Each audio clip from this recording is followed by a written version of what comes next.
Živa. Zelo veliko občinstva je, da skoraj več kot kar se tukaj pogovarjam.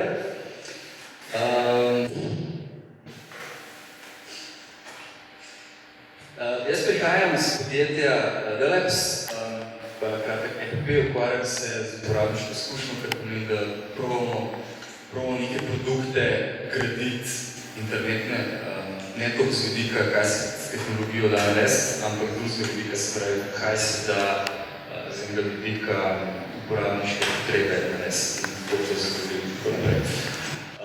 Pred prejšnjim letom sem se ukvarjal z bolečino, ki jo imam, ko sem državljan te države in ko uporabljam javne storitve te države. In takrat sem naredil nek TED Talk, ki je potem šel okrog po YouTubeu in ta bolečina očitno nekaj, s katero se asocira na nek ljudi in zato sem tukaj v javni instituciji, v katerem imamo vsak neke zamere in bolečine in tako naprej. Zdaj, tudi verjetno sem povabljen za tole moderiranje, ravno zaradi tega, če mi je jasno, ne zato, ker bi imel blazne izkušnje z moderiranjem, predavam že kaj, ampak moderirati 5 ljudi, brez da sam preveč govoriš je težko. Tako da upam, da bo uspel vse. Začel sem s tole uganko, bi začel s to uganko, bi jo videl tle na zaslonu, isto stvar.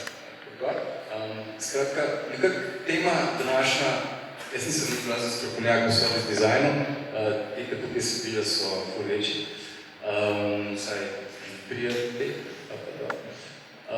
in malo sem se poigral s to osnovno definicijo storitve, ki je tako zelo ta intangible, ki je rekel že gospod Daniel.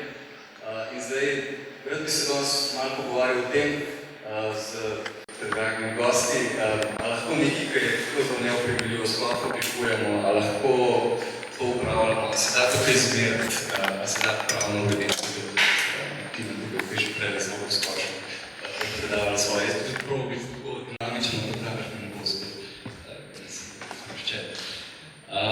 Ok, zdaj, najprej bi sem želel, da se predstavite, se pravi, v smislu, kdo ste, kaj počnete, kakšna storitev upravljate?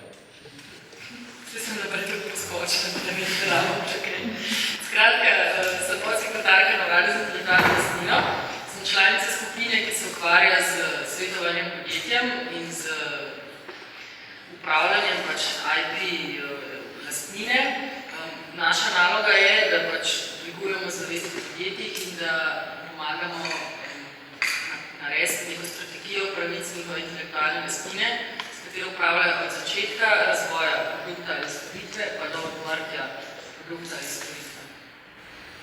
To počnem trenutno na uradu. Hvala. Ana?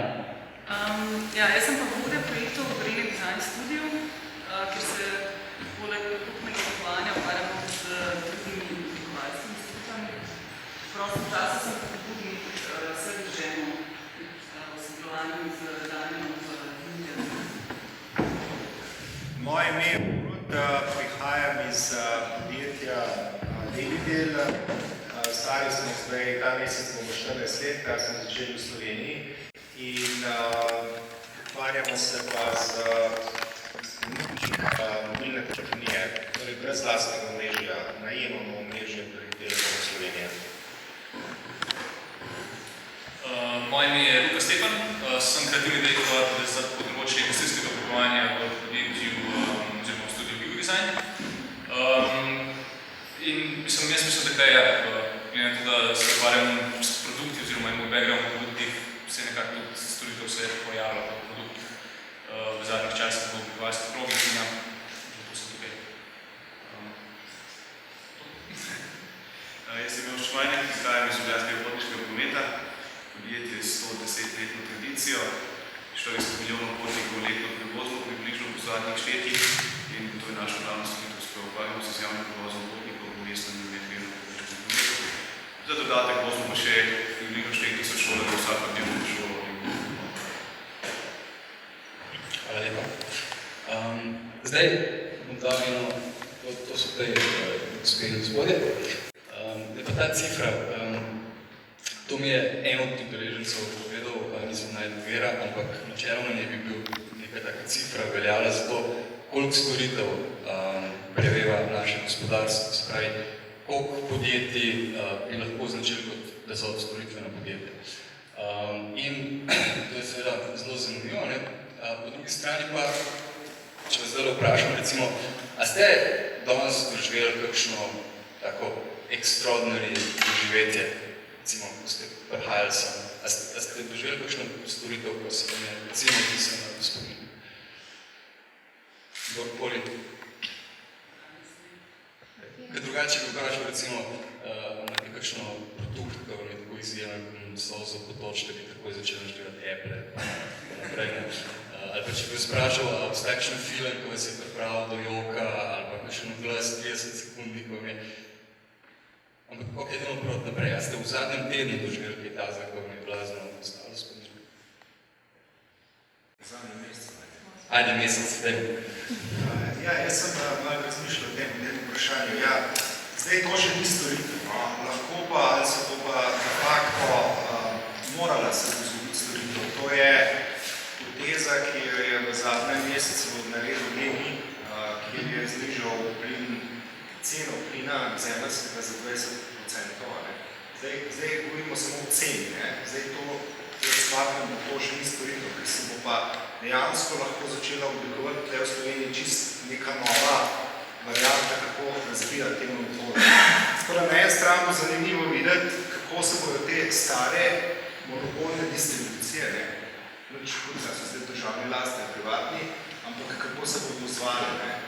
Spravi, zdaj sama cena in podatek, ki sem ga danes prebral, mislim, da je delo objavil, da je v 10 dneh ta GEN-I pridobil 15.000 računov. To je za Slovenijo nora številka. Tako da, de facto se je začel en premik, kar pa verjetno še niste videli iz moje oči. Mogoče predvsem, ko bi rekel, mogoče bolj oglaševalska poteza, bomo še videli, ali bo še speljali storitev okrog tega, ali šlo sem za menedžersko odločitev, da je to narediti in ni bilo pač dobro odločitev. Verjetno niso ravno neke hudega researcha naredili uporabniki, ki so tako nezadovoljni, ko so enostavno hoteli konkurenčni na trgu. Cool, a imaš še kdo? Karkoli? Super. Ne vem, dajmo pozvati uporabnike. Gospa Zoran Janković. Zdaj, ki se mi tudi zelo zanimiva, GEN-I je imel poceni pristupa, poceni je rekel, da mislim, da je ta poslovni model se dejansko prenesel trgovin. Je pa tukaj okrog samega tega produkta njihovega in kupenih storitev, je meni zanimivo to, oni omogočijo uporabnikom. V bistvu treba se tako Telekom operaterji, ti moraš samo opredeliti se, da ja, hočem zamenjati dobavitelja in oni v bistvu celo to procese od zadnji na sebe v bistvu vrihtajo, da so ti kar nekaj na njih potem uporabniki, ker mi se zmanjša ta percepcija ljudi, uporabnikov, kaj se to pomeni, da moramo smo na nekaj obrazci, moramo najprej na plinarno, na geoplin, pa tam reči, da se bomo objavili, vprašanje, kako mi bo vklicalo mest, a ste sigurni, da se mi znači informacijo tudi, ker rečeš, da ne, dost imam svoje zloge, da se odnačim in oni še tukaj pričajo. Tako da ta del se mi, da je kupnih storitev tega olajša in te stimulira, da to se odločaš, ne pa od cene, ampak zato, ker je danes to lažje narediti, kot smo se časih predstavljali. Tako da to je osnovno dober, dodano vrednost za uporabnika predstavljamo. Imamo je kdo recimo v zadnjem letu, nadaljujem provokativno vprašanje začetka. Ok, ja, se pričam. Danes smo veliko govorili o urgenci. Jaz sem bila sreča, da smo ravno ta vikend na urgenci in moram reči, da sem spomnila vse 8 vprašalnikov o nezadovoljstvu in sem jih raznosila na 6 različnih nabiralnikov. To zato, ker smo danes bilo ravno o tem zdravstvenih storitvah govora. Začeli se bližno skor, da smo prišli tja v 5 zjutraj in smo bili prvi na vrsti in smo imeli znako nujno in oznaka nujno pomeni, da čakaš največ eno uro, seveda uri pa pol, to če je bilo prej nujno, mogoče bilo pa že zelo nujno, in potem se šla sprašati, in ni bilo nobenega odgovora. Medtem sem gledala skozi okno, kjer nobenega bolj nujnega in sem vprašala, če je še poseben razlog zdaj, da pač jaz čakam, ne. In seveda vsi so ful delali, da verjetno je kakšen bolj nujni pred mano. No, bolj sem nekako domnevala, ker je bilo ura pol 7 zjutraj, da mogoče se menjajo, ne.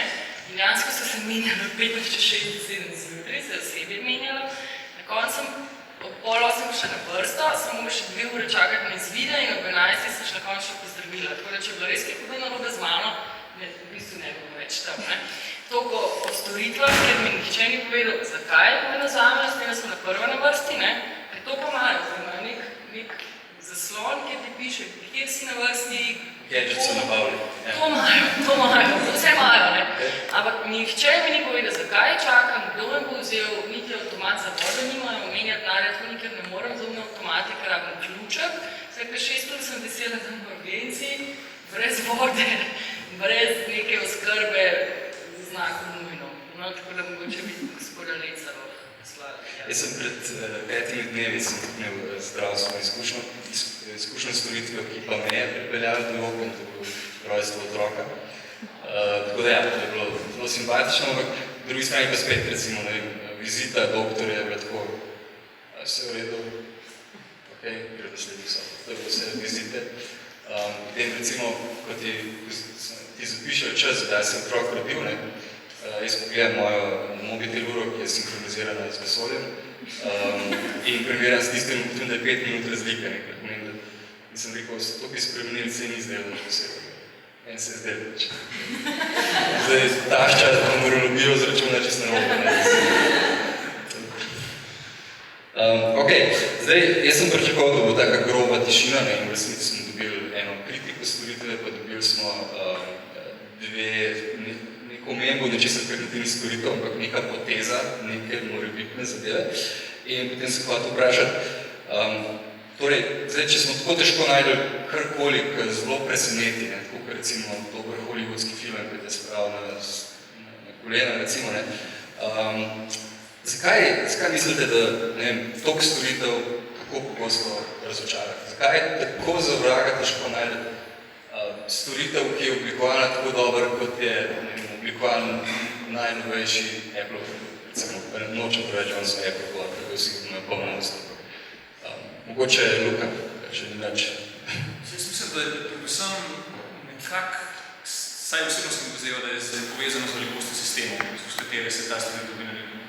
Ker bih prej, ko si omenil, spomnim se, da mislim, da je Luka enega leta nazaj, sem kupoval čisto enostavno ta bumper za telefon, ne?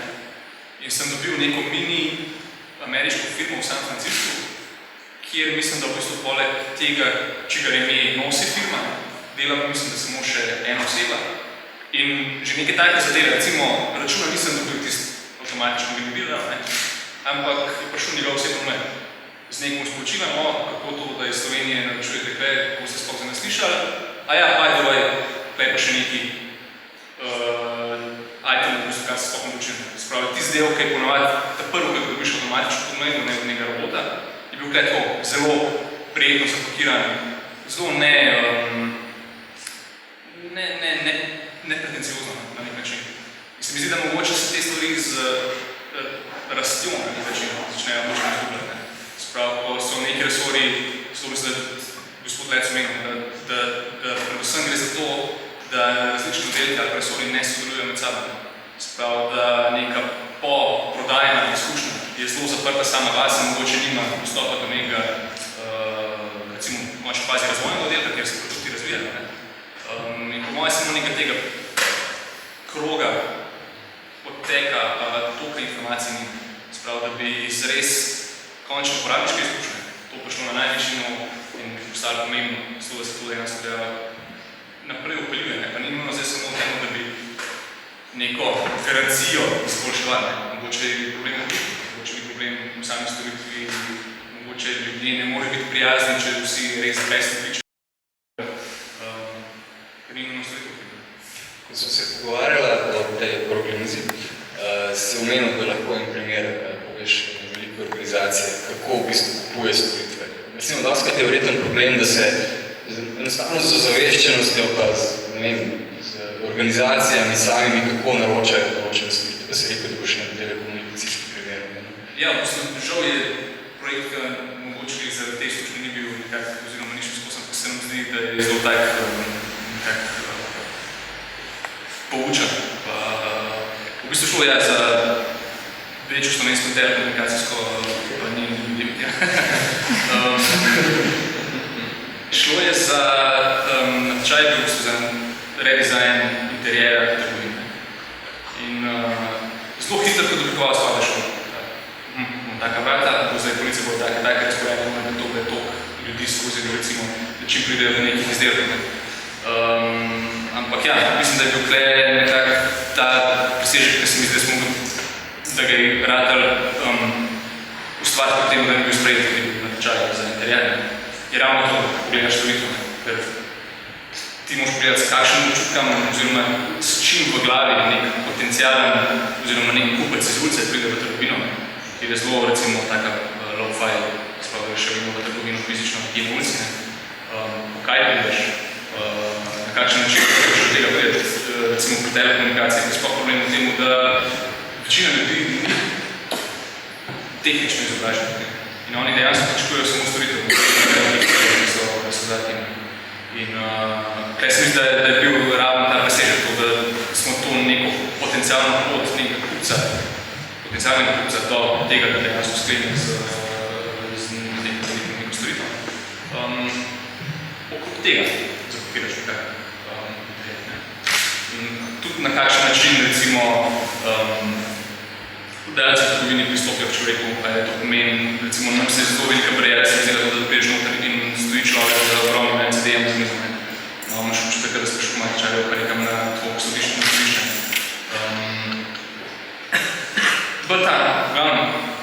Zelo majhne stvari so, ki se nam zdijo mogoče kar na nek način samoumevne. Ja, sej, zakaj bi to izpraševal, se na nek način drugem. Sam drugo strani se pa to zakladnik. Sem načeloma vprašaš, recimo včasih, omeniš nek service design, kakšnih arhitektorjev, oblikovalcev, in on reče vas kar, ja, pa se to smo mi že tak na faksu se nam rekli, da bomo upoštevati uporabnika, kaj tako delam. V resnici se zdi, ker da nihče ne oblikuje storitev, ki jih imamo.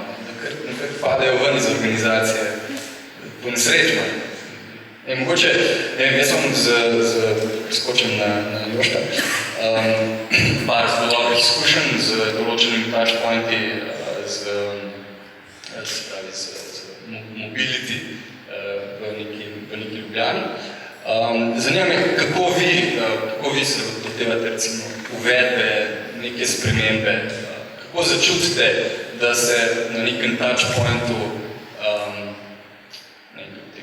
vozači, uporabniki transportnih storitev ne počutijo optimalno in morate narediti neko spremembo. Sploh, ko razmišljate, ali greste ven s projektom, mi pa hočemo imeti kartica urbana, tako na Oyster v Londonu. Na kakšen način je v eni take organizaciji pride od problema do rešitve, če ni preveč splošno vprašanje?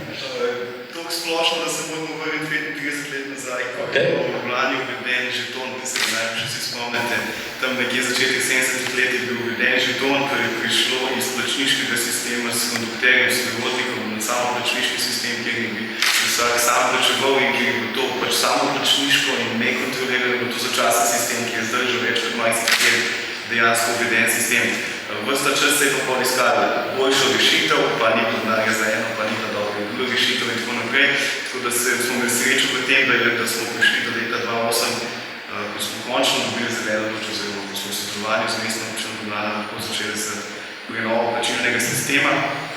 In v tistem času, ker je to že brezkontaktna kartica, ki je omogočalo bistveno več kot vsi dotedanji sistemi, je bilo nekako samoumevno, da vzamemo pač zadnjo možno tehnologijo in smo imeli v bistvu v tem srečo. Srečo smo imeli še v tem, da je London pred nami uvedel, pa Pariz smo še kakšno drugo mesto in smo imeli že nekaj izkušenj, ki smo jih lahko z veseljem pregledali pa poskusili. Srečo smo imeli v tem, da se je v tistem času tehnološki razvoj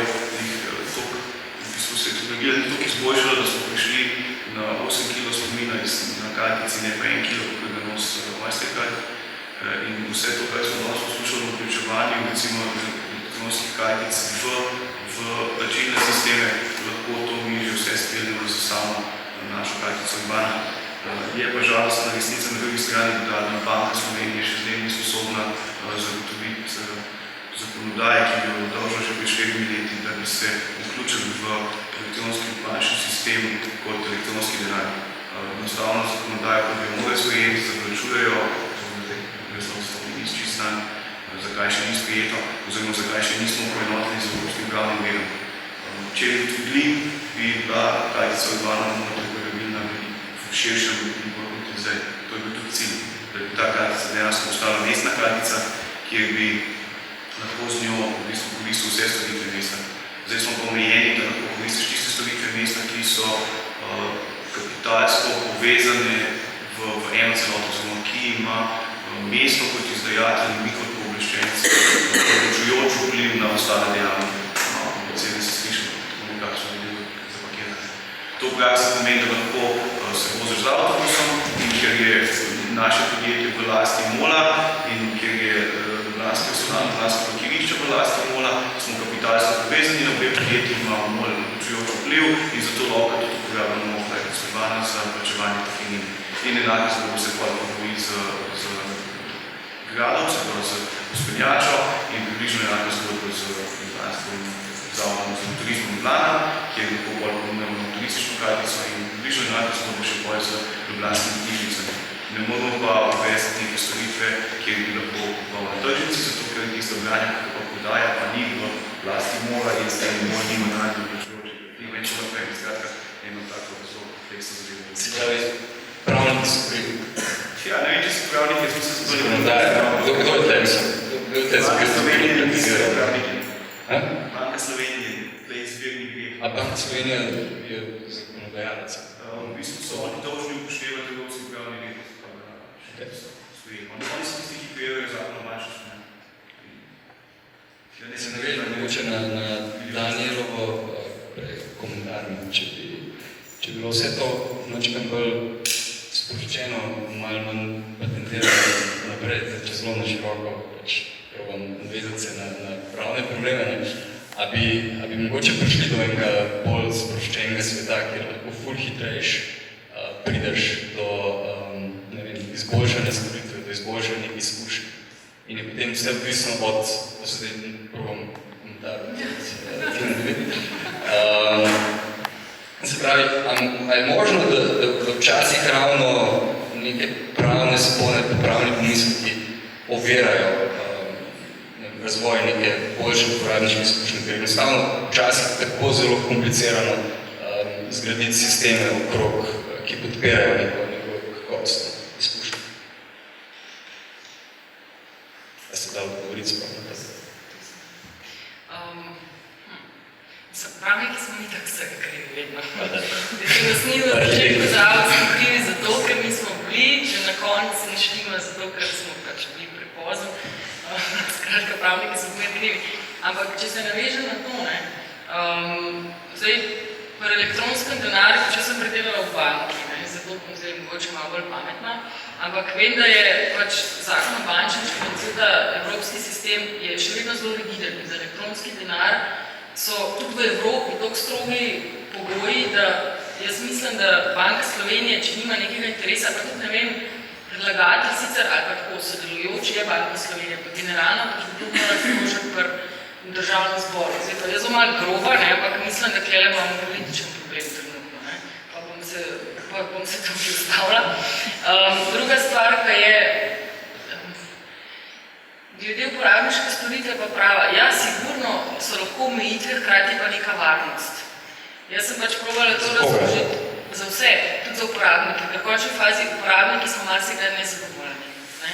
In pravni sistem nam da dostakrat vsaj tisto neko varnostno mrežo, mogoče zdaj je zakon o varstvu potrošnikov, če sem zelo specifična, se mi zdi, da je kar dosti pripomogel k temu, da se potrošniki zavedamo, kakšne pravice imamo, da lahko prebereš in da greš vedno v prodajalcu in rečeš poslušno. In tole mi delali, da moraš mi ali dati novo, ali znižati ceno.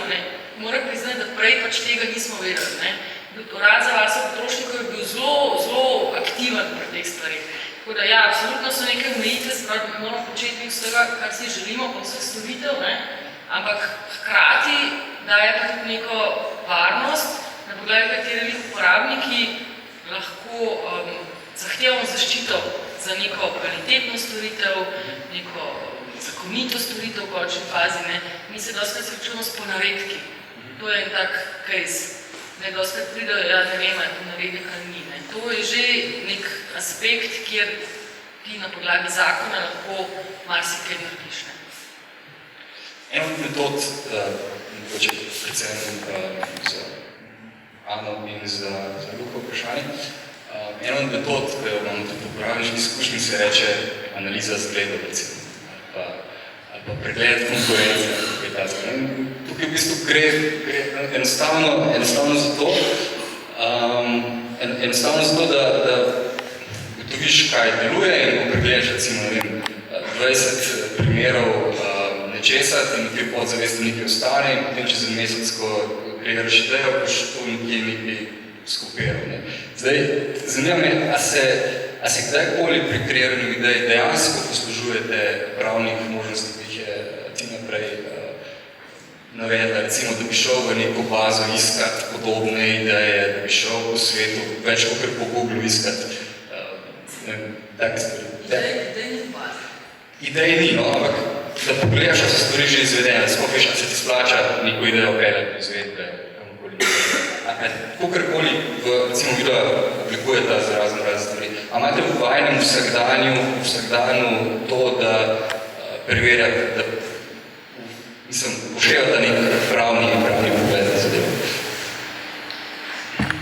Ja, jaz lahko v bistvu rečem, kar se tega vidika tiče, recimo Gorenje, nisem več neposredno vpletena v te razvojne procese, razvoja Gorenje ima zelo dober ta management, v tem, da se vidi, kaj je patentirano, kaj se dela, zelo hitro prije boš, pa reče, imate tako kami, pa potem to znanje, da se točka in tako.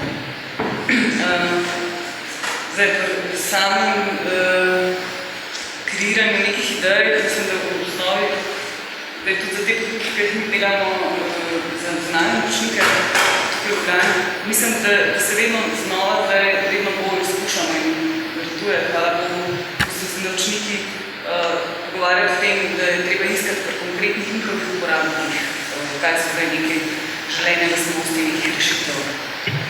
Ne več toliko, kaj imajo drugi, ker to so tisti, ki smo tudi tehnologijo študirali za njihovi produkti. Danes sloka Kitaj, vsaka stvar se neče narediti, mi nekdo, ki ima boljšo blagovno znamko, ki mi bo vedno imel dosegel višje cene, kot naše rešitve na trgu. Tako da v bistvu iskati nekaj stvari, ki so nam lastne, dodana vrednost, da mi svojim uporabnikom skozi nek odnos prinašamo. Jaz mislim, da je en dober case, zato recimo ta Radovca zdaj, ki so blagovno znamko Radovca naredili, ki so naredili raziskavo med turisti, ki obiskujejo Radovco in učenjajo, kaj pa oni prepoznavajo kot neko zanimivo lastnost tistega kraja, kateri stvari se njim zdijo, da so najbolj pomembni, kaj bi si več gledali znotraj Radovca, videti zelo tega okoliša. In ta blagovna znamka zdaj rata, da se neke nove kreativne storitve okoli tega dogajajo, je tudi na manjši ravni, se prototipira nekaj, potem, če jim uspe storitev speljati, recimo, če turisti primajo, se to potem naprej implementira, če ne pa pač umakne na istotoka. Mogoče, če se navedem še naprejšnjo vprašanje, zakaj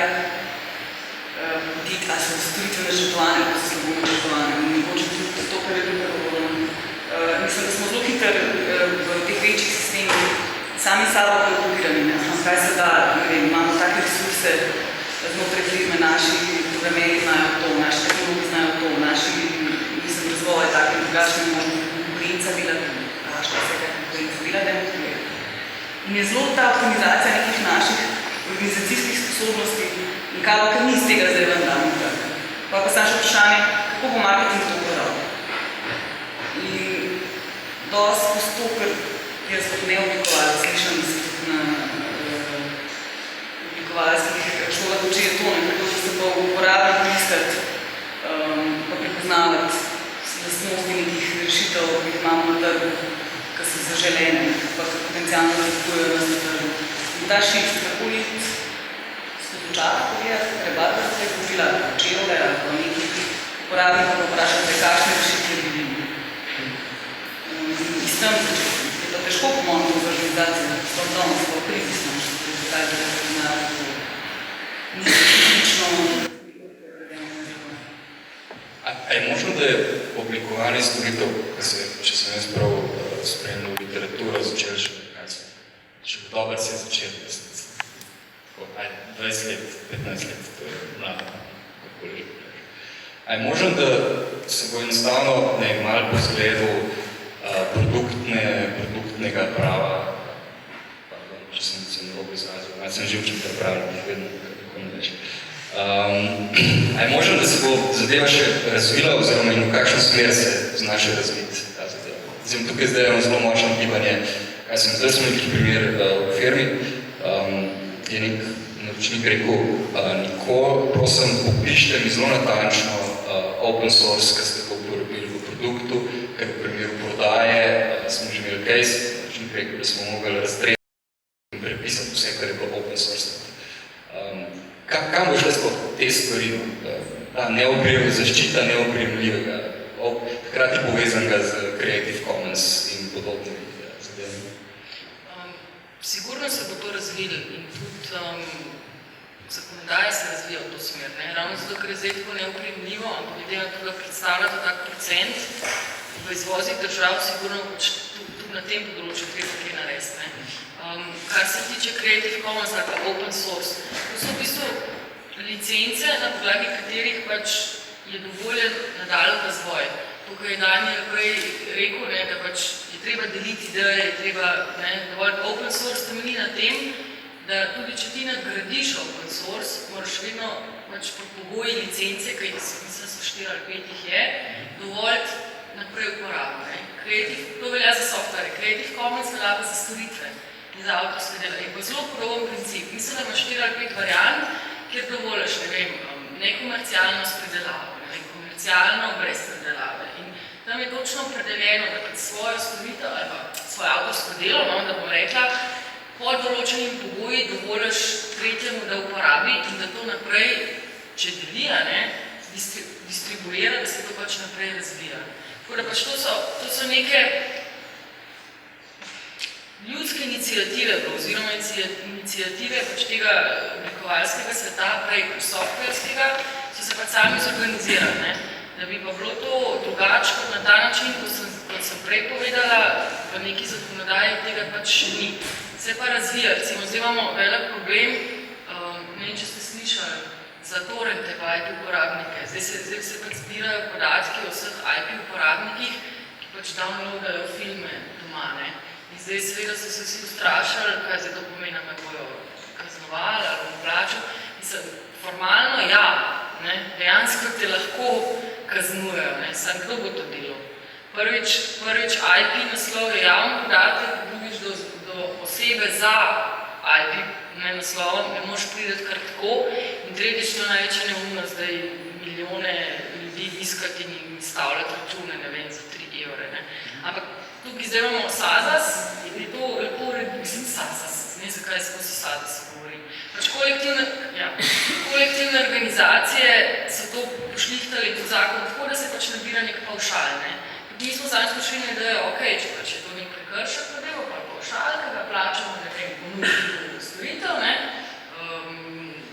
T2 ali komarkoli, in ti plačaš s tem pravico, da pač si dal morda za svojo osebno uporabo. Zato, ker sem jaz za svojega otroka neko risanko naloadala, ker pogleda pa zbrišem, res ne bom kaznovan. Ampak to gre v to smer, da se eni taki absurdi razvijajo pa iz tega, ker zakonodaja to določa, da bo enostavno pač treba iti s korakom naprej. In tudi splet, kako je prej rekel, in ta spletna trgovina, vse koliko imamo recimo še takih trgovin, zelo ogromno spletnih trgovin, kako boš to kontroliral z zakonom, ki velja za teritorij ene države? Recimo, skočen s primerom. Jaz imam blog, na katerem je uporabljena oblika, ki je po licenci Creative Commons lahko uporabljena za nekomercialne namene, nekaj, ki sem prebral predolgo. Preberite. No, hočem povedati, in piše, da jaz to lahko za nekomercialno rabo uporabljam. Zdaj pa, kdaj je moj website postal komercialen? Kje je linija? Jaz sem recimo s tem blogom nekomercialno na TED-u nastopil, in potem so me najdel na tem istem blogu in zdaj ste z vami delam nekaj, kar je komercialno, kar pomeni, da sem svoj blog uporabil. Če ste plačali za to? Za to danes? A ste se slabo zmenili? Se upam, da spet nisem prekršil kakšen odgovor. Nisem še več. Skratka, hočem reči, kje je meja komercialno nekomercialno? Velikega biznisa sem že dobil preko tega, ker je to pripravnik, ker je malo se zdaj bi to zrihtati. Zdaj? Med tem. To je razlika. Se pravi, jaz smo razdelili, gospod, jaz sem pa v tem času koliko zaslužil, ali pa enkrat prišel pa tožil, ne razumem. Kje sem bil zdaj? Čista mega, to hočem povedati. Ja, dejansko moja med tem, da če vi te licence, ali pa tega dela znanja, karkoli, ki ste ga dobili na podlagi te licence, ne služite, pa je to nekomercialno namen. Zdaj, koliko je treba zaslužiti, da je to komercialno, mislim, da lahko razpredamo do nezavisti, koliko je zdaj vredno. Ampak neka neprofitna organizacija, ali pa če bi to zastojno počeli, pa je to nekomercialno. Če ne drugega te bo nek delodajalec preveril, sem prišlo CV, rečeš, sem ta blog in on te preveri in reče, on je pa nice guy, evo, komercialno. Ne, to ni to. Ne, to ni to. To pomeni, da če bi vi s tem blogom služil, se pravi, da bi vi zato, da nekdo bere vaš blog, računal. Ne, posredno. Prav, da tako. Ne? Ja. Točno to je to.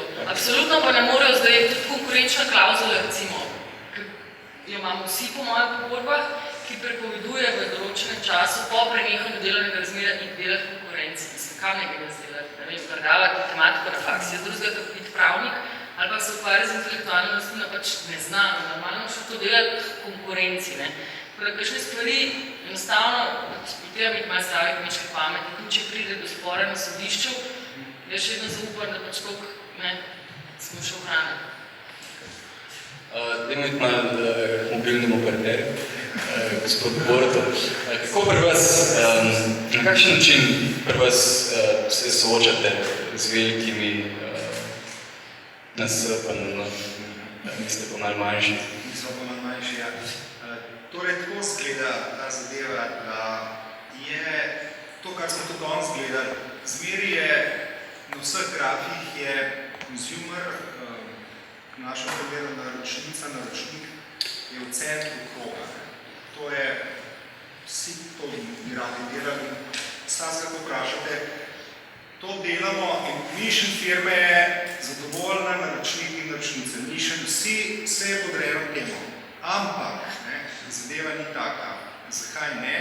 Zaradi tega, ker pri določeni masi, ki jo recimo obvladujejo, govorim že za Slovenijo, malo, ampak vseeno je masa za tale njihove organizacije, postanemo kar naenkrat mi številke.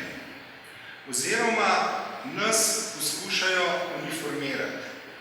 In ko smo gledali dogajanje 2-3 leta nazaj na trgu, smo prišli do tega, da se je začela na tej mobilni telefoniji ponujati storitev all you can eat. Se pravi, nabijamo ti minute, SMS-e, GPRS, a ti to rabiš ali ne rabiš, vse. Samo to je fancy, pa bomo pa šli nižati cene, ampak to je samo ena storitev in z tega kroga ne moreš. In vsi smo to delali. In na ta način bi mi, tako kot ste povedali, kot najmanjši bi umrli, ker ne morem parirati, da grem jaz najemom omrežje, ne morem parirati do ene meje, pa je pa konc zgodbe.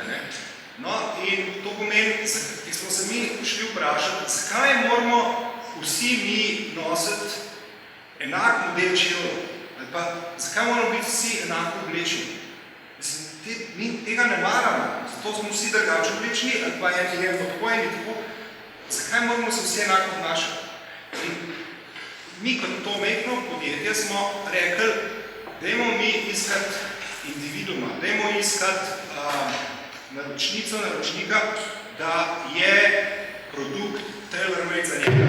In smo mi obrnili zgodbo in smo rekli, zakaj pa ne bi ljudem rekli, da si lahko sami paket sestavljajo. Zakaj morajo oni po defaultu GPRS uporabljati, če ga kol ne uporablja? Da ne vem, da je pojenc, da on sploh nima pojma. Zakaj moraš to kupiti? Ali pa zakaj eni pač imajo 1000 SMS-ov, enih imajo pa 10 zadost. In smo mi tako zgodbo obrnili, evo, ti si ga sam sestavljal. No, in ko smo to naredili, je šlo pri nas predvekutirno ful gor, ampak to, kar smo že danes slišali, ma ni minil 2 meseca, kopi. Takoj so diskutirali. To je bilo neverjetno. Tako da, ampak dobro, smo bili pa prvi. No tako se približno to dogaja. Tako da na nek način to, kar sem danes poslušal, niso moš imeti pa enostavno, pa nas na našem poslu je tako, da definitivno tale billing, po angliško, se pravi od zadnjo računski sistem. Se pravi, te software-raši morajo biti sposobni to spraviti na račune. Če ko oni rečejo, mi smo sposobni to narediti lahko, ali pa oni dajo input komerciali, pa naprej, marketingu in tako naprej, mi smo sposobni to spraviti na račune. Ti se lahko zamisliš 26 idej, sem na koncu, če zmeri ti račun, ga ni. Če zmeri vse na papirju. Torej, mora pisati specifikacija, to mora nekdo sprogramirati. In če imaš pač sposobne te programerje in da, kar je pa nas ta prednost, še da imamo svoj lasen razvoj, mi smo odvisni od nekih multinacionalk, ki ti reče, to je major change, plače to kontrol, se pravi, pa ti zelo premisliš, da se ti splača za tem. Tako da, tlele mejhnost je recimo tudi fleksibilnost. Zdaj smo pravnike, pa imamo programerje, recimo, tako Ok, super.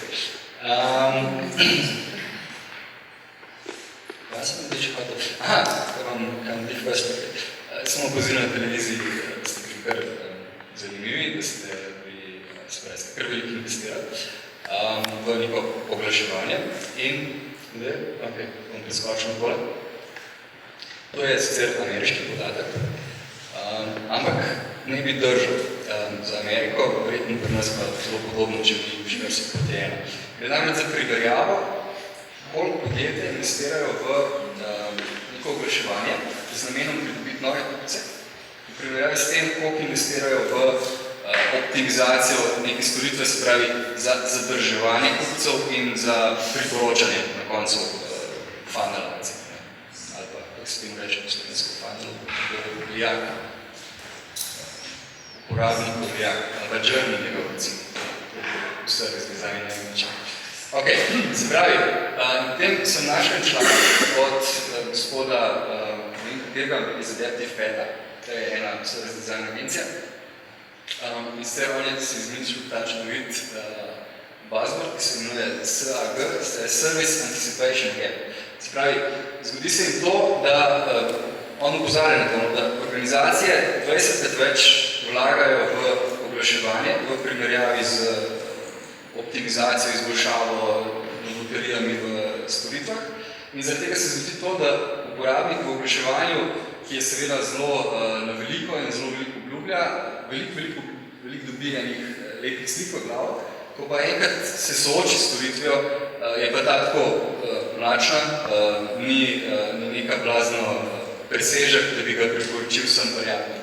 Ne pa sem zanimam, mogoče za Jošta, za Borda, kdorkoli lahko skoči od ostalih. A se vam zdi, da je temu tako, oziroma a se vam zdi to lahko splošno, da govorite o tem problemu, kaj, ali pa v konkretnem primeru, kako se vi soočite s tem, kakšno je razmerje pri vas, 20 več komunicirate o tem, da nekaj imate, ali je razmerje mogoče obrnjeno, pa res veliko investirate v neko oblikovanje storitve. Mi smo javno podjetje.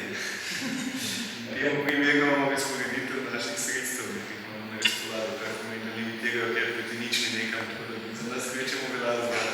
Mi imamo zelo malo resursov na razpolago za kakšno bolj reševanje naše storitev. Tako da naš odnosuje storitev samo, če se le da, kar je v bistvu dobro. Po drugi strani imamo pa mi ujete kozlače.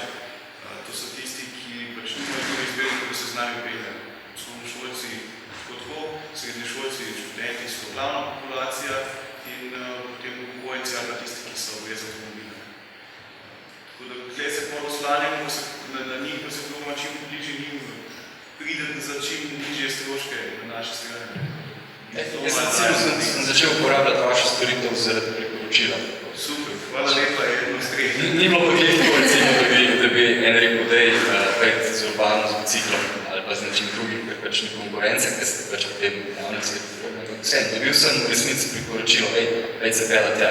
Tem sem imel malo težave z interfejsom, pa malo, spravi, fah idiotizma, da skušam analizirati, da nisem uporabljati tiste interfejse, ampak kakorkoli želo. Bilo se je priporočilo, kar pomeni, da nekaj vendarle vlaga. Ni tako, da bi bil blazno kdajkoli razočaran, resnici. Razen enkrat, ko sem ostal brez bicikla. Dobro, za bicikla težko govorim, ker bicikla ni naša storitev, pa ne poznam zadosti. No, ampak ste pa posredno povezani s tem. Kako te povezave sploh tečejo? Ne, bicikl v bistvu smo mi povezani samo preko kode na urbanje. Bicikl ni pa, tako kot sem prej govoril, ne, mi moramo biti v solastništvu, da bi lahko delali. Bicikl ni v naši lasti, bicikl ima koncesijo Europrokat. In uporablja se samo ključ. Vsaka kartica ima edinstveno kodo, 17-mestno kodo, ki jo lahko pribega vsak čitalec, ki zna ta tip kartica gledati. Da je to. Ti prideš na ključavnico bicikla, tisti portal, tam poslovno škartico, tam se pribere tvoj da vedi, da si to ti, notipaš svoj PIN, da se poistovetiš s tem in to ti omogočiš po svojo bicikla. In tukaj se sodelovanje med nami in biciklom več od zaključno. Vse ostalo mene bicikl kot svojo poslovno enoto, sam zase, se pravi to poslovno razmerje med uporabnikom in sistemom bicikla je čisto ločen od nas. Sledi se neka pogodba, zagovoruje se plačilo, v bistvu najemnina se plača, spravo vse je na neko čisto ločeno zadevo. Kartica urbana bila sam kot v bistvu uporabniš, kot identifikacija uporabnika. Človek ste samo B2B, se vidite kot B2B ponudnik v tem. Ja. Kaj pa ostali storitev? Imate kakršnekoli metrike, imate poročila o zadovoljstvu uporabnikov, a se zavedate recimo v danem trenutku, kje v vašem journeyju je bolečina največja, recimo? Ker vedno je nekje bolečina, v vsaki storitvi. A imate karkoli od tega? Ja, 37 šestice. Vemo, ja. Vemo v bistvu iz tega, ko merimo število vstopov na avtobusu. Posledično vemo, kakšna je distribucija izstopanja, to je pač iz zgodovine validacije, vidimo na liniji. Imamo pač dejansko ljudi, ki ukazujejo, kakšna je zasedenost vozila, v kakšnem času, nekaj imamo zelo podpojitev iz 40 potnikov, tudi na podlagi tega pojmo, kaj se v sistemu dogaja. Ampak to bo zato, da mi zagotovimo zadostne nivo storitev, se pravi, da nam je najbolj važno, da noben ne bi ostal na postojališču, se pravi, da bo zanesljivo prišel na avtobusu, da se bo zanesljivo pripeljal. Prvo, valjno seveda, in v času, ki je bil predviden, tretja postava, ki jo poskušamo zagotavljati. Tukaj pa že pridemo na tisti del, na katerega nimamo vpliva. Plan je zelo konfuzna zadeva, ker ne veljajo neke zakonitosti, ki bi si šlo mislil, da veljajo za promet. Sam še eno primerjavo, na liniji 6 je v dnevu 22 različnih voznih časov. Vi vidite samo linijo 6 avtobusov pelje, ampak jutranji odhod iz Črnuč je samo eden od 22 različnih možnih po distribuiranih dnevov. In včasih se te vozni časi zamenjajo v 3 minutah, ker se gosti promet tako hitro v Ljubljani. Zdaj, loviti to konfuzno zmedo prihajajoče v Ljubljano, teh tam 170 000 vozil, ko lovišče v Ljubljano vsako jutro, zahtevno zadevo in potem zagotoviti enak standard storitve, enako kakovost, je temu primerno skritevno. Koliko je pa uspel teh takih, ko sem jaz, ko se prepere celo 54, recimo praktično center za avtom, koliko je dejansko uspela ta pobuda, da bi ljudje nekaj razumeli in kakšni smo bili napori? Razen tega, da je javno viziko procesa. Primerov povem, kaj se, kje vidimo tisti razvoj. Recimo en lep primer je parkirati na Dolgem mostu. V Križišču Dolgi most v svojih 220 parkirnih mest dnevno podamo po 400 oziroma LBT, ker je nosilce. Nas je Križišču prenosil sistem parkiranja. Prodajo po 400 vozovnic oziroma 400 parkiranj, katerim se prelepičo po 2 vozovnice za vsake. Kar je zelo dobra izkušnja in pričakujemo še druge dogajalo. Na drugi strani imamo pa parkirišče okoli Dekleta oziroma tega nakupovalnega središča Rudnika, kjer pa sploh ni sistema parking ride deležno, pa izredno veliko uporabo linije 27 v času, ko ta pogledanje center sploh ne deluje. Zjutraj ob 7 se tam vidi vega strašno veliko število ljudi, glede na to, da je tam nakupovalni center, ki začne delati v 9. Torej, je potencial, po drugi strani, da pa mi pridobiti tam parking ride to veliko linije iz moje agencije velike jasne. So dolgotrajni postopki. Zdaj mislim, da jih je lepo 28 planov, 30 planov, tako da ne. V dejanski izgradnji smo v realnem času pa lahko rečemo, da so 3-4 parking ride. In to mi mislimo, da je, oziroma po naših podatkih smatramo, da je to tisto, kar je dodalo neko dodano vrednost in sada uporabne kapacitete, ki je že v bistvu samostojno mobilen z nekim vozilom, da bi ga potegnili, da bi začel uporabljati javni promet. Najbolj deluje palice, korenča, recimo. Vem, da se v centru ne da prije z avtom, so še v taksi. Jaz sem tudi zagovornik javnega prometa in jaz vedno večer, da mi drugačeno mesto meščano, ki ne jemljamo avtomobilom, ker je mesto je dozgrajeno 500 pa 100 let nazaj, 100 let nazaj je bilo porušeno, pa ponovno zgrajeno, takrat še meni bilo avtomobilom, takrat smo pa dobili tramvaj. Zato je mesto izvedeno. Ljubljana ni narejena za avtomobil. In je vračamo v bistvu nazaj in se mi trudimo pač zagotoviti, da bo dostopna vsem prebivalcem in prišlekom. Ljubljana se je v zadnjih 40 letih več postorila s obsegom prebivalcev. Teh, ki pa dnevno migrirajo v Ljubljano iz Ljubljane, pa praktično več kot samih prebivalcev. In te moramo ustaviti, da pridejo v Ljubljano z javnim prevozom, s svojim osebnim avtomobilom. Ne samo iz stališča, da oni nas ustavljajo od javnega prevoznika, da nam vozni časi se v bistvu daljšajo, da se nam potovanja vedno bolj zahtevna pri planiranju, ampak že iz okoljskega stališča pa iz namenjanja prostora, da še da se ukvarja s sposobom, da bi več namenja pometamo. Mi izredno veliko površino namenjamo storitvam, ki so posledično za avtomobile, ne za ljudi. Od parkirišč, garažnih hiš, ne ceste. Še mogoče, gospoda, mogoče komentar na to, kar je na zaslonu. Ta gospod, avtor istega podatka, ki je 1:20 bilo, pravi, da če imaš dovolj dober servis, bo itak uporabnik dober servisa povedal toliko ljudem, da ne boš rabil nobenega vpraševanja. Torej, zakaj je bilo šlo? Kar se naše posebniče v Sloveniji je, mislim, da je posod podobno. Se pravi, naročnica, ki jo imamo, tistega se trudno držati, ker je ta posledično cenejši kot dobivanje novih. Ker je vse vezano, novi so vezani na tele produkte, ki jih vsi imamo. In to tele multinacionalke zelo dobro izkoriščajo, da se vključujejo iste cene za tele gadžete, kot so vse prej, vendar mi s katerimi subsidiramo v takih vrednosti, kar je z uporabnike fajn. Samo v bistvu multinacionalke in vse ne služijo na cel svet, ki se ukvarja s transportnove. Torej, in tako da se mi bolj ukvarjamo z izobraževanjem naročnikov. Še en podatek je kar dober za Slovenijo. Prejšnjo četrtletje, meseci nazaj, je bila penetracija mobilne telefonije v Sloveniji 106%. Kar pomeni, da moramo dojenčke izkopati, pa tiste na 85-90%, in jih ima veliko podvane. Torej, se pravi, tle se spreminja tudi sama uporabna vrednost teh zgodb z pametnimi telefoni.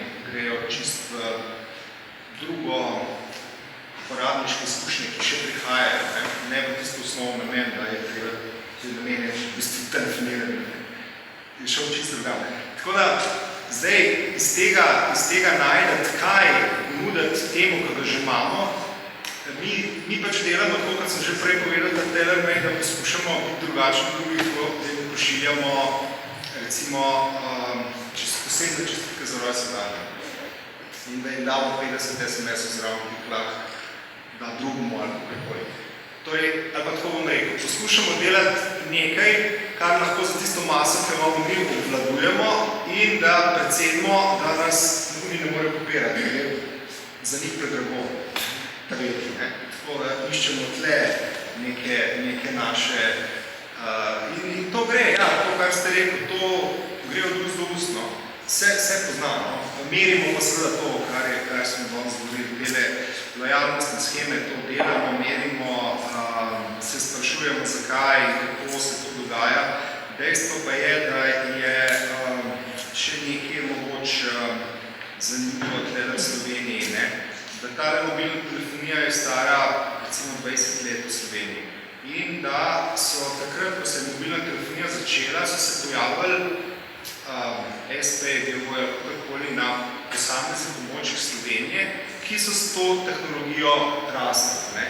No, in mi nimamo nekih centrov, ki bi se ukvarjali z, kot ima e-predstoj in tako te zadeve, ne? Ampak so te lokalni, ki tam pač prodajajo te zgodbe, oni so opinion makeri. In ljudje grejo, ko hoče kaj v mobilni telefoniji vedeti, ali pa če se mu telefon kaj pokvara, kakorkoli on kaj k njemu prav ta vse ve. Tega poslušamo. Torej, je zelo ta zadeva lokalno barvana, kako se zadeve odvijajo. Ljudem de facto verjamejo. Ta mi je dal potrebni leti dober na svet, kar ti njega še vprašati. Tako da teh verik, ki bi pravno White Goods ponujali v Sloveniji ali pa na tej mobilni telefoniji ni, ne. To imamo eno specifiko, tako da to je zelo posebni kontakt. Važno. Ja. Spravi, če bi pravim provokativen biti, mogoče odgovori Luka, kaj je že nekaj odspih. Bomo počas zaključiti mogli, se mi zdi, kar čas. Recimo, da ste videli tam Ana pa Luka, zunanje ponudnika service dizajna, recimo, starši posta, recimo, da začenjamo to profesijo pravzaprav v Sloveniji vzpostavljati. Recimo, tukaj imamo en debitel, ki na leto investira v svoje oglaševanje, kaj smo, jaz sem delal v oglaševanju in recimo, da čez palec ocenim, da je to nekaj 100 jurjev ali pa med 500 pa milijon. Recimo, gre v oglaševanje, ne? Da pa recimo, da bi vidva kot izvajalca storitev, bila ta denar zbiranje nekaj oglaševati in se totalno osredotočil na izboljšavo storitve. Bi si upala to narediti? Bi si upala, recimo, z svojim znanjem zastaviti projekt, ki bi, recimo, imel potencial, ali je to možno, ali ta tip tukaj naklada, ali dejansko možno z res dobrim servisom totalno eliminirati oglaševanje. Recimo, vse imamo Facebook in Twitter, ki so praktično brez oglaševanja, izključno z peer-to-peer prišli do nečesa. Kaj mislite o tej tezi, pravzaprav, da bi jo razvil še naprej? Jaz mislim, da ne gre za njih popolnoma zanemarjati vlogo oglaševanja. Oglaševanje je v bistvu vizualna komunikacija na nek način, delno. Oziroma recimo komunikacija. In se mi zdi, da kakršnekoli se gre samo za odnos med tistim, ki neko storitev upravlja in tistim, ki jo uporablja. In jaz mislim, da pač izkoristiš tiste kanale, tako kot je pač nek point service design, da tudi vidiš, mogoče za kakšne Facebook bolj pomemben, za kakšne mogoče nek televizijski oglas bolj pomemben. In se mi zdi, da to so samo kanali. Ja, sigurno kakšne stvari lahko, recimo na predavnih smo menjali Kickstarter. Kickstarter se mi zdi zelo tak legitimen način advertisinga v bistvu, še preden je stvar na prodaji. Zdaj imamo že problem za te, ker so stvari, na kateri ne morajo delivati, tega, kar so kupili. Ampak ja, se mi zdi, da razpolagamo z nekimi slajderčki. In osebno, ker izhajam pač iz produktnega ozadja, se mi zdi, da ja, produkt je definitivno tisti, ki je pomemben. In iz tega izhaja, ampak hočem reči, da ni svet. Če je vezana nekaj storitev, se mi zdi, da se s tem feedbackom uporabnikov da ugotoviti, kjer stvari se da izboljšati, kjer ne, kje so v bistvu na najmanjši, na nek optimalni način da doseči največji. Se mi zdi, da je tukaj kakršnakoli svetost ene ali druge stroke, bodi si to produktno oblikovanje, storitveno oblikovanje, advertising. Se mi pa zdi, da je problem kratkoročni. kratkoročnosti. Moje se to navezuje na tisti 20/1. Advertising je zelo hitr povrat. Sprav ti daš nekaj ven in zelo tebi se poda na nekih sales številkah. Zdaj razvoj nove produkte, nove storitve je mogoče malo bolj dolgoročen, ampak definitivno bolj sustainable. Sprav veliko manj vložka potrebuje, da se vzdržuje. Zdaj advertising se pač uporablja, ko so nekaj se mi zdi, da je bolj inkluzivna akcija. Čeprav razumem, en bi si upal sliderja oglaševanja na hitro ugasati, bi si pa upal, nekje moraš vzeti, da dobiš za service design. Trenutno malo kdo v Sloveniji sem poznam, da bi kdo blazno investiral 100 € v svoj service design, da bi zvonat. Nekje bi mogel vzeti in nekdo mora biti žrtvo, da bo to marketing, da bo to advertiser, da bo to, ne vem, un tip na koncu na ulici prodaja babici pa svetuje v telefonu. Nekje moraš vsi pravniki neke organizacije, pa ti prideš na, ne vem, gospod direktor na sestanek, moraš reči, evo, lejte, tukaj se vam splača 100 € vzeti, da date sem, ker bi se na koncu leta imeli več. Matematika je jasna. Ja, jaz mislim, da glede raven dostat... Kje bi vzel? Prav advertising dostat dajo primerne. Kako se je skozi svojo zgodovino vedno znova uspelo reinventati. In to je na nek način service design znotraj ene recimo ene pravne osebe, da temu. In kaj se mislim, ja, sej na prvo pogled se skriš, da mogoče kje imaš kaj dati, samo se to je v bistvu na nek način razvoj. Se tudi, ne vem, se mi zdi, da oblikovalci so tudi takih, ki so bili po drugi svetovni vojni, ker so bile okoliščine, ne vem, investicije so se dogajale čisto drugačen način preponosne. In se mi zdi, da tudi tisto, kar je bilo prej omenjeno, service design pa se mi zdi, da oblikovanje, oziroma načrtovanje, katere koli stvari je iterativni proces. Ti imaš vedno nekaj, daš v okolje, to okolje reagira na določen način, pobereš tega feedback na enkrat bolj, spet nahraniš nov cikl procesa. Se mi zdi, da ni, ne vem. Je pa res, da ne vem, mogoče neke manjše firme oziroma startupi, open startup, se veliko lažje oziroma se skoraj morajo vprašati neko inovativnost na temo odločila. Ampak oni imajo kar našne, oni začnejo pa postaviti kot nek biznis model. In glede ima ta zdi, lahko ti zelo spreminjaš biznis model ali že nekaj izčrtan in druge. Mogoče Luka kar nadaljujem, kaj te vam tukaj zadnje vprašanje, če mi vas zdaj spet problem programični pritisk. Ja, torej gospod Štiglic Luka je predlagal, da ne uporabim njegov kod, mogoče ga pokomentirajo. V smislu zaključnega vprašanja. Moje zaključno vprašanje je, kaj za vraga se bo dogajalo s temi storitvami v prihodnje? Kje vidite v resnici v nekem takem stavku ali pa dveh? Kje vidite prihodnost? Kaj bo čez 20 let pomenilo oblikovanje storitev? Kaj bo pomenilo čez 20 let upravljanje storitev za ostale? Kaj bo pomenilo, kaj se bo spravno zgodilo? Ko zelo na hitro, če se še nekaj pokril. Še enkrat, to iz nekega produktnega odzadja se mi zdi tudi to, kar je bilo že danes na predavanju povedano. Je ta storitve pa produkti so zelo povezani na nek način. Mislim, in še posebej temu, da primer kar sem tudi sam šanso uporabljal, je perfekten. Res ti odvzame zelo veliko breme lastnega avtomobila, to, da si ti lahko za eno ulico sposodaš avtomobil. In kaj se mi zdi, da storitev bo vedno bolj pomembna, ampak bo tudi vedno bolj povezana na nekaj produktov. Brez produktov se mi zdi, da ta nek hype, kar se trenutno dogaja v vseh teh nekih interfejsov računalništva, je zelo trenutno, ampak mogoče ni zdaj to optimalno rešitev. Če storitve je Tako je, ampak še vsem imamo to, kakšno koli že imamo. Še vsem je harmonija, še vsem je, ne vem, vsej mogoče to so neke zelo pametne stvari, neka smučka, ne vem, so stvari, ki nam dajo zelo veliko zapoščenja v življenju. Recimo poznam primer, ker sodelujemo z proizvajalcem smuči, kjer je trend k temu, da se renta. In v času se rentale najnižje pozicije, no se rentale tudi najvišje pozicije. Ker enostavno ljudem mogoče rajše za takrat tako smuča, se prvošče najboljš, ampak zakaj bi imel? Zakaj bi imel ugled? Ja, in to recimo zadnjo sledimo je kar tak zelo zanimiv izziv, ker preidati iz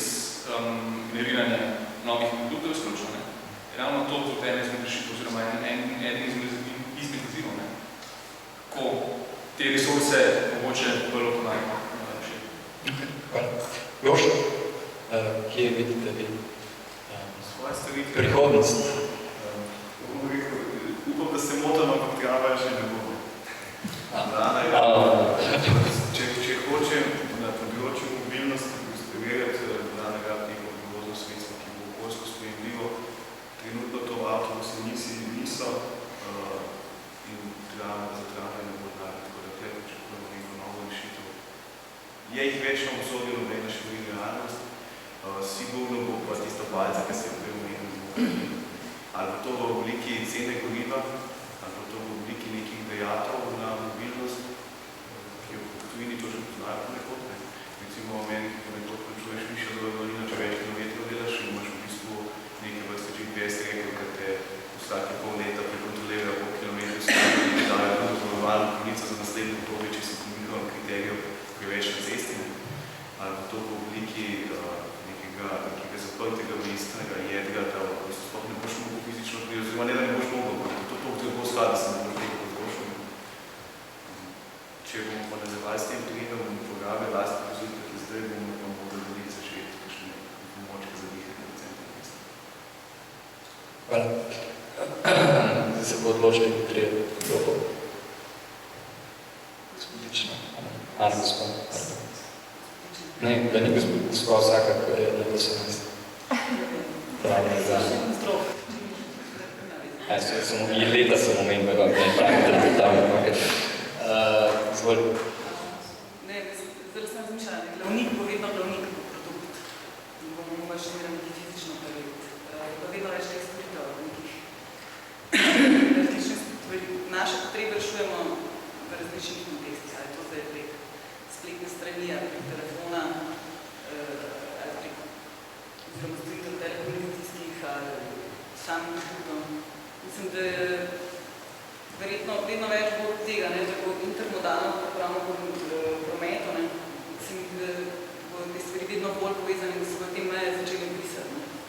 Med tem, kaj je zdaj samo domena enega izdelka in kaj je domena zgolj storitve ali pa interactiona. Da bomo šli po možnosti tja, ker se pa tiče onega advertisinga, pa povzeti advertising ali pa ne. Ker se tudi sama tam delala, se mi da oglaševanju, nekaj oglaševanja tudi tako razumem na nek način, da je deloma oglaševanje podajo štoma, ampak kljub vsemu nimamo zvedati za eno, a jaz ali pa rešitev, če zvem za to na Kickstarterju ali pa če zvem za to na televiziji. To je tako, kar Špar, ja, mislim, da Inter Špar, kar preti tisto ponedeljek 10% pusta za upojence.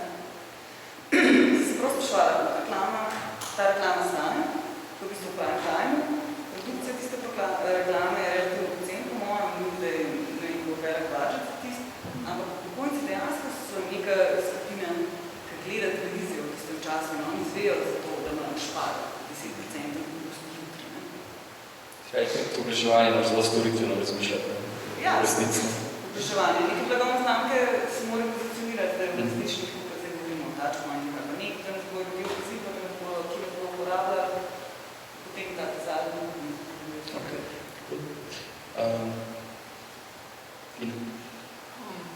Ali bo vprašanje, kam smo upravili? Ja, to je tako splošno, klasično zadnje vprašanje na okrogih misli, je kam gre ta svet in kam grejo stvari. Jaz bom rekla tako, da ne vem. Okay. Zato, ker mogoče bomo zdaj šla čez neko drugo smer, ampak se mi zdi, da ta finančna kriza, da je odprla tudi neko potrošniško krizo. Ja vem, ugotovili smo, da so ponudniki produktov ali pa storitev odlični v tem, da ustvarjajo potrebo. Tudi če prej nismo vedeli, da to rabimo, pač oni ustvarjajo potrebo potem, da jaz se nujno rabim, nekaj pač se rabim. Zdaj, ker pač enostavno denarja ni, si to naenkrat to, kaj rabim, se je začel reducirati na to, pač kaj dejansko rabim, za preživetje. Tako da absolutno se strinja, da produkti bodo tudi storitve za njimi, verjetno bo borba ravno med temi pač storitvami za neki zelo podoben produkt. Pravo pa jaz upam, da se bo prilagajal. Mislim, ne bom rekla, da se bo, upam, da se bo. In res, da po teh stvareh gre veliko počasneje. Veliko počasneje gre, ker tudi sodna praksa dostakrat prispeva k temu in dokler ti nimaš neke sodne prakse, se tudi zakon kot tak ne spremeni, kar tako na podlagi, recimo, imate neke analize zgledov in uporabniške izkušnje, pa pravo je pač to sodna praksa. Tako da bomo imeli kam nekaj.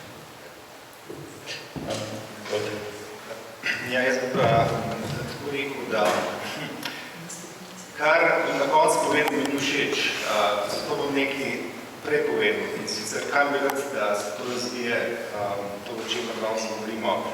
Torej, rad bi, da se ustvarjajo taki produkti, ali pa da delamo na tem, da bo ljudi zbliževalo.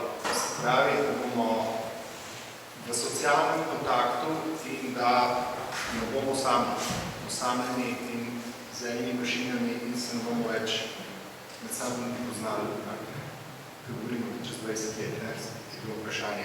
Torej, moja želja je, da se dela na tem, da smo interaktivni med seboj. Zdaj pa tisto, kar sem na koncu malo povedati, ja, v naši industriji se bo dogajati to, da bo machine to machine, se pravi komunikacija naprava z napravo.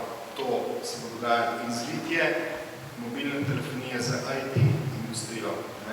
Torej, hudo bo, to, kar kolegica oziroma mlada gospodična že počne, v Gorenju, ko bo, in to mislim, da ste že razvili, imamo ta kartico in boš ti dovolj na mobilni telefon, da mleka ni v hladilniku in da ga pejci kupiti, ko greš domov, ko bo to hladilnik javno. Torej, lepš bi bilo, da te kdo pokliče, pa ti reče, pej mleko, ali tako. Se pravi, ta interakcija med ljudmi. Če si samski, te pokliče klicni center od Gorenja.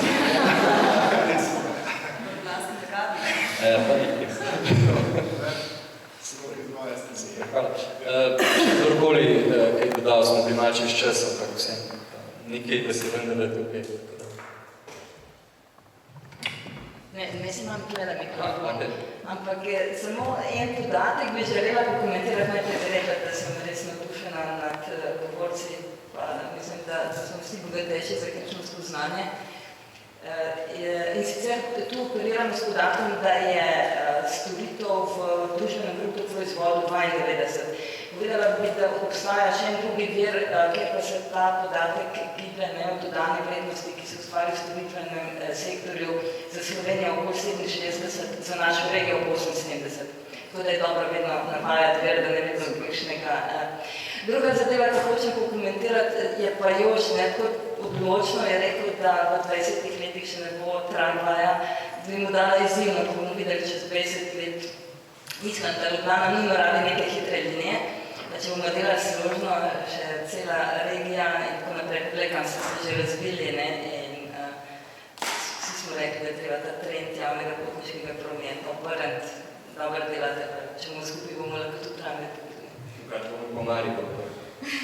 Ne, bomo tudi Ljubljano gradili. Še kdo? Pa hvala lepa, da se vidimo še kdaj v kakšnem Service Jamu super priporočam. Pejte na Facebook, obstaja skupina Service Design Slovenija, par fajn linkov, vse to boš pomogel.